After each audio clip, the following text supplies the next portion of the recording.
UP के शाहजहांपुर जिले में जूता मार होली खेली जाती है। जूता मार होली खेलने की परंपरा पिछले 300 सालों से चली आ रही है। ऐसे में जिला प्रशासन अलर्ट पर है। जिस रूट पर होली का जुलूस निकलेगा उस रास्ते में पड़ने वाली मस्जिदों को तिरपाल से ढक दिया गया है ताकि किसी भी तरह की अप्रिय घटना ना हो। इलाके में भारी पुलिस फोर्स की तैनाती कर दी गई है।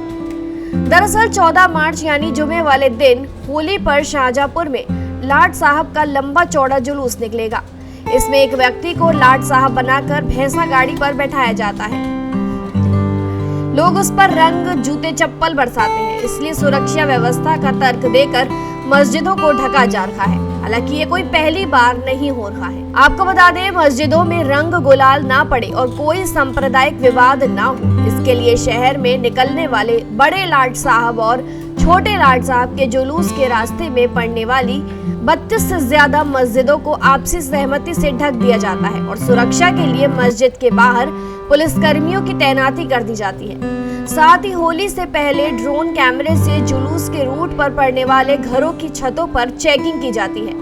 इतना ही नहीं, जुलूस के रूट पर लगे सभी सीसीटीवी कैमरे एक्टिव मोड पर चलते रहते हैं। दरअसल शाहजहांपुर में होली को लेकर पूरे शहर में 24 जुलूस निकलते हैं, जिसमें शहर के अंदर 8 लाट साहब के जुलूस होते हैं। इनमें 2 प्रमुख जुलूस होते हैं जो कि शहर के बीच में निकलते हैं। पहला बड़े लाट साहब का जुलूस जो 7.5 किलोमीटर के रूट पर चलता है।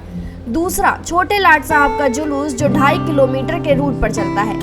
इस जुलूस में एक शख्स को लाट साहब बनाकर भैंसा गाड़ी पर बैठाया जाता है और फिर उसे जूते और झाड़ू मारकर पूरे शहर में घुमाते हैं। इस दौरान आम लोग लाट साहब को जूते भी फेंक कर मारते हैं। जुलूस में भारी संख्या में लोगों का हुड़दंग होता है। जुलूस में पहले कई बार ऐसा हुआ है जब मस्जिदों में लोगों ने रंग डाल दिया और विवाद की स्थिति पैदा हो गई। इसके बाद से ही जुलूस के रास्ते में पड़ने वाले 32 से ज्यादा मस्जिदों को पूरी तरीके से होली के पहले ही ढक दिया जाता है। आपको बता दें कि ये जुलूस गुलामी के टाइम अंग्रेजों द्वारा किए गए जुल्मों के विरोध में निकाला जाता है। शाहजहांपुर के लोग अपना आक्रोश प्रकट करने के लिए एक व्यक्ति को लाट साहब बनाकर उसे भैंसा गाड़ी पर बिठाते हैं और लाट साहब अंग्रेजों का प्रतीक है, जिसे जूते, चप्पलों और झाड़ू से पीटा जाता है।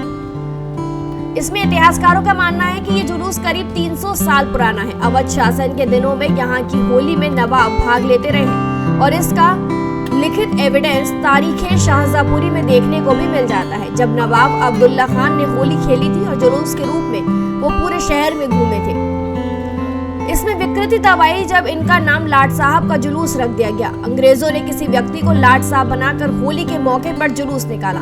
इससे नाराज जनता ने जूतों की बारिश कर दी। ये एक तरह से अंग्रेजों की दमनकारी नीतियों का विरोध था। 1857 की क्रांति के दिनों में अंग्रेजों ने इस जुलूस को कम्युनल हार्मनी को डिस्टर्ब करने का साधन के रूप में देखा। हालांकि दोबारा इसे 1988 में तत्कालीन जिलाधिकारी कपिल देव ने इसके स्वरूप को फिर से सही करने की कोशिश की और सालों से लाट साहब का जुलूस बाबा चौकसीनाथ से होते हुए बाबा विश्वनाथ मंदिर और पूरे शहर का चक्कर लगाकर पट्टी गली में समाप्त हो जाता है। फिलहाल जानकारी में इतना ही। खबरों के लिए जरूर सब्सक्राइब करें भारत एक्सप्रेस।